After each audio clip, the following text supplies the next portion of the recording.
Nichés dans le vieux Rouen, au cœur de sa plus belle histoire, les nymphéas font face à l'ancestrale demeure de Pierre Corneille, aujourd'hui musée. Débouchant sur la place où qui vit brûler la pucelle d'Orléans, la rue de la Pie offre une opportunité paisible aux gastronomes qui passent le porche Renaissance de la courette en forme de place médiévale privée, cernée des baies vitrées de cette maison gastronomique qui régale les Rouennais au fin palais et les touristes en quête d'émotions gustatives depuis plus de 30 ans. La paix et la sérénité, portées par le cadre autant que par un service haut de gamme, saisissent le gastronome au simple franchissement de la porte, ouvrant sur la vaste salle à pans de bois.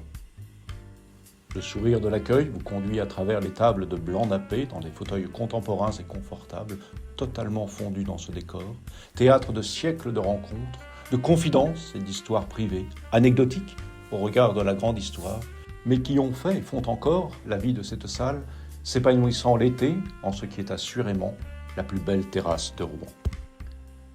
Si le cadre nous enlève hors du temps, le voyage se poursuit dès l'apéritif. L'amateur de whisky, de champagne, de Porto trouvera verre à son palais dans le vaste choix qui ne connaît guère de concurrence sur la place normande. Dans cet enivrement des sens, laissez-moi vous conter la belle histoire de cette maison. Habité de nombreuses années par le chef étoilé Patrice Cucurutz, le personnel viscéralement attaché au lieu et désireux de perpétuer la tradition d'excellence qui depuis longtemps faisait la réputation de la table, a décidé en 2013 de reprendre les lieux pour écrire un nouveau chapitre. Un chef, un pâtissier et un maître d'hôtel chevronné pensaient si le tiercé ne manquait pas d'être gagnant.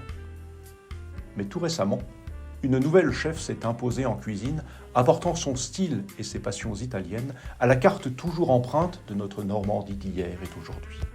Les amuse-bouches plus frétillants ont fait leur apparition, le homard s'est imposé, les escargots ont voyagé dans d'autres univers, les Saint-Jacques ont épousé la clémentine.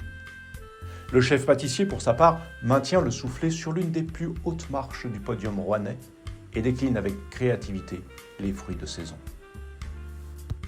Le vin, enfin, n'est pas en reste, et l'on y découvre de jolies pépites, comme de vénérables et emblématiques flacons.